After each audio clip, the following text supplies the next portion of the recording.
بسم الله الرحمن الرحيم. فتحت الجلسة. القضية رقم 2035. أسماء الشاكية. تفضلي. كمال المتهم. تفضل. سيدة أسماء وزلفة كمال. سيدة أسماء تكلمي. يا سيدي الرئيس، انا هذا الراجل لو معيشني في المرار ما يدير حتى حاجه في الدار، ما يغسل الماعن، ما يطيب ماكله، خلالي الولد بالحمام مرمي وما عطالوش البيبغون تاعو، وزاد خرج بلا مشومت. يا سيدي الرئيس كمال كاش ما عندك تدافع على نفسك؟ راهي تكذب سيدي الرئيس، راهي تكذب.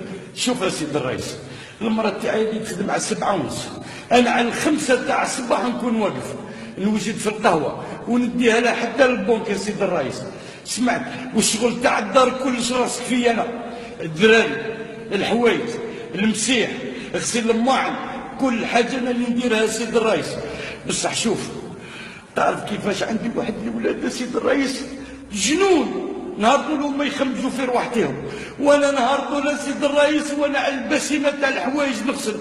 شوف يا شوف واش دار فيهم الصابون والجفال يا سيدي الرئيس.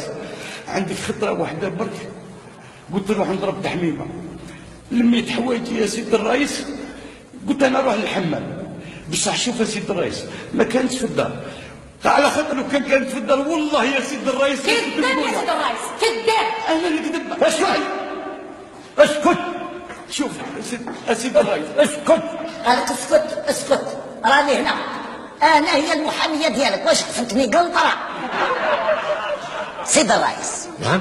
موكلي راجل تاع دار، يخدم الشغل، يطيب، يغسل الماعن، ما شراتلوش ميم با ماشينا لا فيسيل. اسكت قلنا، قال لك سيدي الرئيس اسكت اسكت، بقي شويه.